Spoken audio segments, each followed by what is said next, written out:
The media is trying to manifest Deion Sanders leaving Colorado just like they did at Jackson State. Deion Sanders and Colorado are at the top of the college football world after an upset of 17th-ranked TCU, a dominating win against rival Nebraska, and a comeback overtime victory over Colorado State.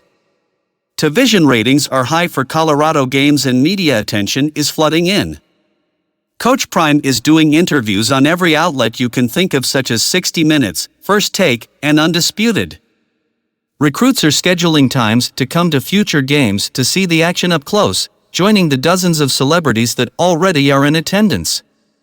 This is the Deion Sanders experience. However, an unpleasant fixture of the Deion Sanders experience is the speculation spurred from media circles about the next stop on his coaching journey. Sports media often has the habit of starting fires and then fanning the flames before extinguishing them. The media will craft a narrative that might not even be plausible, discuss it so many times it becomes a real discourse in the sports world, then report that it is or isn't a possibility depending on the circumstances. The "Will Deion Sanders leave Colorado" coaching chatter is a perfect example of this. Many acknowledge Sanders' successful tenure at Jackson State but only regard the HBCU as a place where he worked. Many college football experts and pundits don't even know that Jackson State is, like Colorado, also a Division I HBCU, although it's in the FCS. Yet, Colorado fans and those enamored with the Deion Sanders experience should take note of his Jackson State tenure to prepare themselves for what's to come.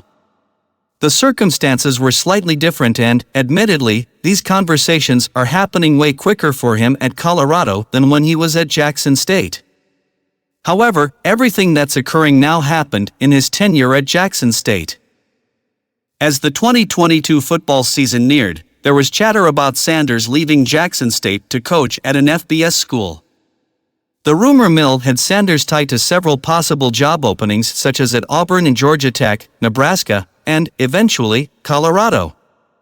Jackson State fans, as well as HBCU alumni around the nation, were upset at the rumors about his possible exit.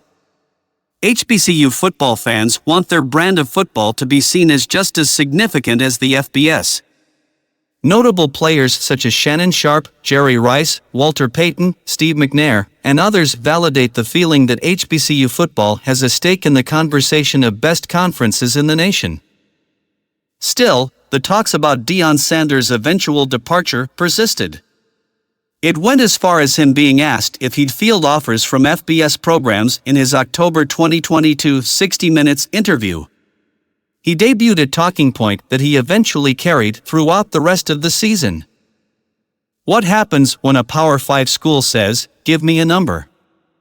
"We'll make it work," 60 Minutes correspondent John Wertheim asked in the 2022 feature.